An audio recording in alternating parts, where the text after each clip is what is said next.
कांग्रेस लगातार चुनाव प्रचार में जुटी है और इसी कड़ी में कुमारी शैलजा फतेहाबाद के गांव में चुनाव प्रचार के लिए पहुंची और कांग्रेस के पक्ष में वोट की अपील की। बीजेपी पर भी हमलावर नजर आई।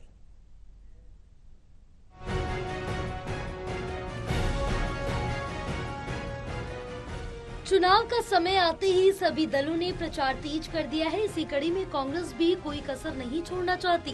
सिरसा से कांग्रेस की लोकसभा प्रत्याशी कुमारी शैलजा लगातार गांव-गांव जाकर लोगों से मिल रही हैं और लोगों से कांग्रेस के पक्ष में वोट की अपील कर रही हैं। कुमारी शैलजा आज फतेहाबाद के गाँवों में चुनाव प्रचार के लिए पहुंची थी। इस दौरान कुमारी शैलजा ने बीजेपी और जेजेपी पर निशाना साधा। उन्होंने कहा कि बीजेपी और जेजेपी नूरा कुश्ती कर रही है, इसलिए जेजेपी हरियाणा सरकार गिराने को लेकर कांग्रेस के कंधे पर चढ़ने की कोशिश न करे। इस दौरान उन्होंने कहा कि वे चुनाव जीत रही है, बड़ी जीत का दावा तो नहीं करती, लेकिन बीजेपी 400 पार के नारे पर ही अटकी रहेगी।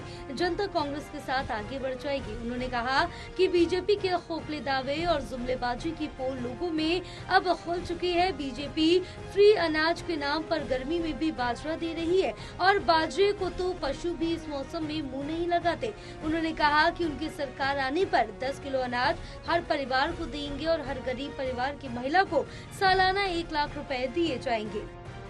लोगों के बीच में हम जाके वोट मांग रहे हैं, वोट की अपील कर रहे हैं और आज फतेहाबाद का दौरा है और पहले भी किया, आगे भी हमारा संपर्क जारी रहेगा। चुनाव तक लोगों का बहुत अच्छा रिस्पांस मिल रहा है, असलियत सामने आ रही है। भाजपा ने जो लोगों के साथ धोखा किया, जुमलेबाजी की, वो सामने आ रही हैं।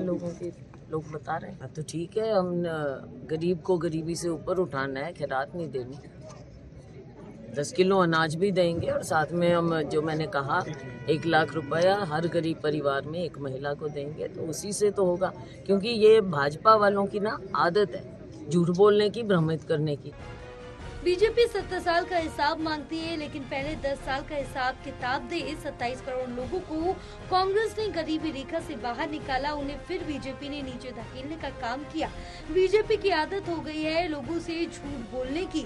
अब कह रहे हैं कि कांग्रेस जनता के पैसे खत्म कर देगी, जनता की भैंस खोल लेगी, लेकिन अब जनता इनके झूठे दावों में नहीं आएगी और लोगों में कांग्रेस को अच्छा रिस्पॉन्स मिल रहा है। इनका घेरना घुरना अब कहानी खत्म हो ली। 10 साल का जवाब दे दें। 70 साल में लोकतंत्र बहाल हुआ है। हमने 27 करोड़ लोगों को गरीबी रेखा से ऊपर उठाया था यूपीए के समय में, और इन्होंने वापस नीचे धकेल दिया। 24 करोड़ लोगों को फिर नीचे धकेल दिया और फिर 23 करोड़ ऊपर उठा दिए। तो कौन सा अचीवमेंट कर लिया? लोग तो गरीब के गरीब छोड़ दिए ना। बात ये है, अब ये 400 पार पे बेशक अटके रहे, जनता तो बहुत आगे पहुंच चुकी है। बहरहाल सभी दल एक दूसरे पर वार पलटवार कर रहे हैं और अपनी अपनी जीत का दावा भी कर रहे हैं। अब देखना होगा कि 4 जून को जनता किसकी सरकार बनाती है। टोटल टीवी के लिए फतेहाबाद से रमेश कुमार की रिपोर्ट।